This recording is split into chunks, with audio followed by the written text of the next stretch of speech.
Retour sur le plateau de TV Finance, il est 9h17. On va se focaliser sur quelques paires de devises et quelques informations marquantes les concernant. Vous le voyez, Philippe Lermy est là pour nous accompagner. Bonjour Philippe.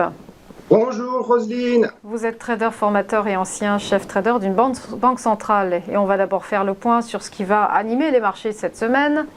Et commençons tout d'abord par la confiance des consommateurs américains. Les économistes s'attendent à une baisse pour le troisième mois consécutif. Oui, alors tout d'abord, je voulais vous rappeler que, attention, comme on est passé à l'heure d'été ce week-end, le décalage horaire avec la côte est des USA est donc à nouveau de 6 heures. Donc Wall Street va ouvrir à 15h30 et clôturer à 22h. Et les chiffres américains vont à nouveau sortir à 14h30 et 16h. Alors, concernant la confiance des consommateurs américains, elle est repartie à la baisse donc depuis le début de l'année. Elle est même retombée au plus bas depuis novembre dernier. Le sentiment des consommateurs concernant leurs conditions actuelles reste positif, mais c'est leur anticipation à 6 mois qui a chuté fortement dernièrement. Donc, même si l'emploi aux USA reste fort, les ménages craignent pour leur budget avec l'inflation qui persiste et les prix de l'alimentation et l'énergie qui restent volatiles. Alors, ça ne m'étonnerait pas de voir comment ce chiffre à nouveau en baisse, une baisse même plus forte que ce que pensent les économistes. Pourquoi? Parce qu'on a eu les turbulences sur les banques régionales qui ont rajouté de l'incertitude chez les consommateurs. Voilà, donc notamment on s'aperçoit que les dépôts vers les grandes banques ont fortement augmenté depuis le problème de SVB. Alors on va enchaîner avec l'inflation en zone euro. La baisse est attendue en trompe-l'œil. Oui, alors le mois dernier, l'inflation est sortie plus forte qu'attendue. C'était principalement dû à l'alimentation qui a affiché une hausse annuel record de 15% en zone euro.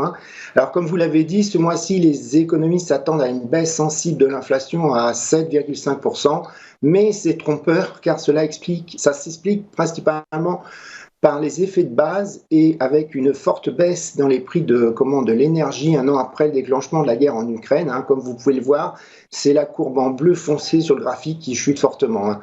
Donc on constate aussi une divergence entre l'inflation globale et l'inflation alimentation énergie. Cela devrait continuer tant que les services restent aussi dynamiques. En clair, hormis une continuation de la crise bancaire, la BCE devrait continuer de monter ses taux directeurs, et ce qui est évidemment favorable à l'eurodoll à moyen terme. Et on va y revenir en effet. On poursuit avec les dépenses de consommation personnelle aux États-Unis. Et là, une question, aura-t-on une surprise à la baisse ? Oui, alors le mois dernier, non, même là, l'indicateur d'inflation préféré de la Fed est attendu en baisse, de 5,4% le mois dernier à maintenant 5,1%. Mais hors alimentation énergie, on voit que celui-ci est toujours anticipé inchangé à 4,7%. Alors là, c'est pareil, c'est aussi une histoire d'effet de base, mais il y a aussi les prix du logement qui continuent de monter et qui, diminuent le pouvoir d'achat des ménages américains. Mais donc, étant donné l'importance moindre des chiffres du logement dans cet indicateur, donc comparé à l'indice de l'inflation, le CPI, il se pourrait qu'on ait une bonne surprise du coup à la baisse sur ce chiffre.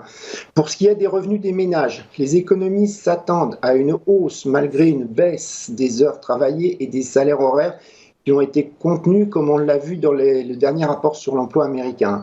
Et comme pour le sondage sur la confiance des consommateurs, on va surveiller dans ce rapport si la crise bancaire a influencé négativement les dépenses des ménages. Est-ce qu'ils ont moins consommé à cause de ça? Ce chiffre donc sera évidemment un market mover pour pas seulement que l'eurodoll, pour toutes les paires de devises évidemment.